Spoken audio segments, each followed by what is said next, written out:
Hello friends, 4 days నుంచి కంటిన్యూగా వర్షం పడుతూనే ఉందండి.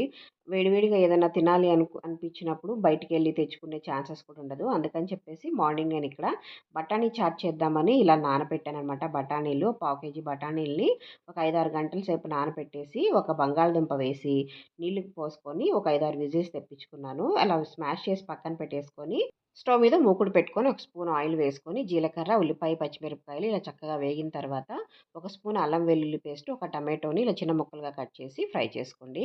టమాటో కాస్త మగ్గిన తర్వాత పసుపు, కారము, ధనియాల పొడి, చాట్ మసాలా, గరం మసాలా ఉంటే నల్ల ఉప్పును కూడా వేసుకొని, ఇలా అంతా కూడా బాగా మసాలాలను కలుపుకున్న తర్వాత, ముందుగా ఉడికించి పెట్టుకున్న బఠానీలని దీంట్లోకి యాడ్ చేసేసుకొని, మీకు ఈ గ్రేవీ థిక్నెస్‌కి సరిపడా వాటర్‌ని యాడ్ చేసేసుకొని, దీన్ని ఒక 5-10 నిమిషాల పాటు ఉడికించుకోవాలి. ఆల్రెడీ సాల్ట్ వేసుకున్నాము. కొంచెం అడ్జస్ట్ చేసుకోండి. సాల్ట్ ఏదైనా సరిపోకపోతే అడ్జస్ట్ చేసుకొని, చివరగా దీంట్లోకి కొంచెం కొత్తిమీర, నిమ్మరసం పిండుకొని సర్వ్